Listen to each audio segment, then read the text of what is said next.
We all have moments we replay in our heads, a wrong word, a missed opportunity. For a truck driver navigating a lonely stretch of highway, that mental playback is a constant loop of the mistake that cost him his family. In a leaked audio recording recently found on an abandoned phone, a man who calls himself Ravi describes the exact parameters of his grief. On June 12, 2024, Ravi was driving his wife and daughter. He was exhausted.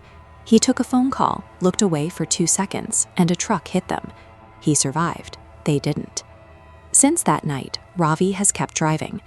Psychologists recognize this constant motion as avoidance.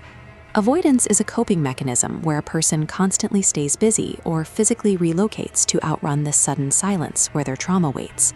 But avoidance only works until you run out of road. In Ravi's recording, his endless motion is interrupted by a roadside dhaba.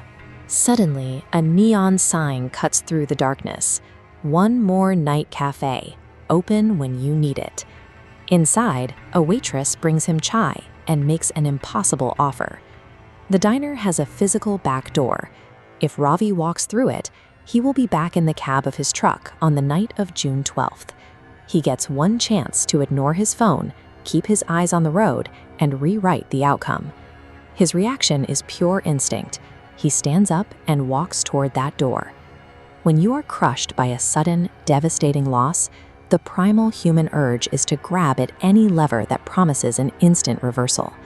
He is handed a guaranteed, consequence-free way to undo his deepest trauma. Yet, as he reaches the door, he stops. Taking that offer carries a hidden, catastrophic cost. The cost becomes clear when Ravi looks at the only other customer in the diner. Sitting in booth 4 is his younger self. It is the Ravi from the night of a crash, sitting with the same tired eyes, holding the same phone, trapped in a continuous loop of fresh grief. The older Ravi sits down across from his past self. They talk through the precise sequence, the argument with his wife, the ringing phone he shouldn't have answered, the split-second glance away from the windshield. The younger man relives these details endlessly. The younger Ravi then makes a desperate plea. He asks his older self not to go through the door. If the older Ravi prevents the crash, the grieving man sitting in booth 4 ceases to exist. He is essentially asking to be saved by being erased. This timeline vector splinters into 2 distinct paths at June 12th. If Ravi steps onto the upper, saved timeline, this bottom grief path is erased.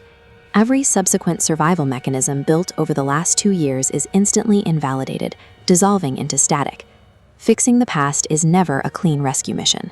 To undo the event, you must demand the destruction of the survivor's current reality and identity. The man in booth 4 begs his older self to stay. He isn't fighting for survival. He is defending the emotional maturity that the older Ravi has painstakingly built over the last 2 years. Psychologists call this phenomenon post-traumatic growth. It is the positive psychological change that occurs as a result of struggling with highly challenging, life-altering circumstances. Fragmented shapes interlock around a dark central core of guilt, acting as a structural foundation for new layers of resilience. If that core is yanked away, the interlocked geometry instantly shatters. Without this foundational trauma, these positive attributes have no anchor. Ravi faces a brutal calculation. To get his wife and daughter back, he must effectively murder the specific version of himself who learned to carry the unbearable weight of their loss. You cannot separate the strength from the wound. A deeply resilient, empathetic identity is strictly incompatible with a sanitized, pain-free past. Ravi makes his choice. He lets go of the handle on the back door. He rejects the fantasy of erasing his mistake, choosing instead to preserve the younger, broken version of himself sitting in the booth. He sits back down. 2 identical men, sharing a dimly lit table, quietly drinking their chai as the rain hits the window pane. In therapy, this posture is known as radical acceptance. Radical acceptance is a mental framework where an individual stops fighting reality, acknowledging their pain without attempting to resist or change the facts of what happened. The One More Night Cafe operates as the physical manifestation of that mindset. Up until tonight, Ravi spent 2 years exhausting himself on the highway, burning fuel to avoid his own head.